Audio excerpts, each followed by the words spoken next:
کفا وسلام علی عباده الذین اصطفى اما بعد فاعوذ باللہ من الشیطان الرجیم بسم اللہ الرحمن الرحیم حامیم والکتاب المبین صدق اللہ العظیم۔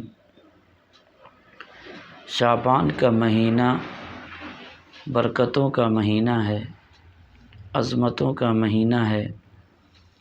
نبی اکرم صلی اللہ علیہ وسلم رمضان المبارک کے بعد سب سے زیادہ جس مہینے میں روزہ رکھا کرتے تھے وہ شعبان کا مہینہ ہے۔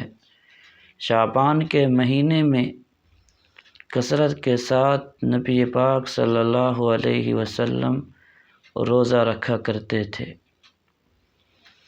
حضرت عائشہ صدیقہ رضی اللہ تعالی عنہا فرماتی ہے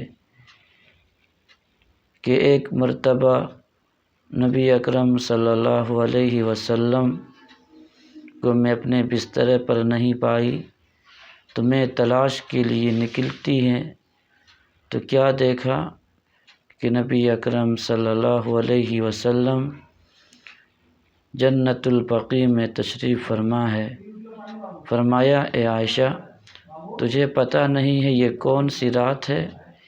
یہ وہ عظیم رات ہے کہ اللہ رب العالمین بنو کلب کی بکریوں سے بھی زیادہ بڑھ کر کے اس رات گناہوں کو معاف فرماتا ہے، گناہوں کی بخشش فرماتا ہے۔ یہ وہ عظیم رات ہے۔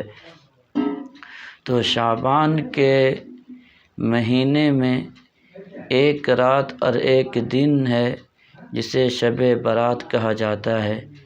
شب برات قرآن و حدیث میں اس کا ثبوت ہے، یہ بدعت نہیں ہے بلکہ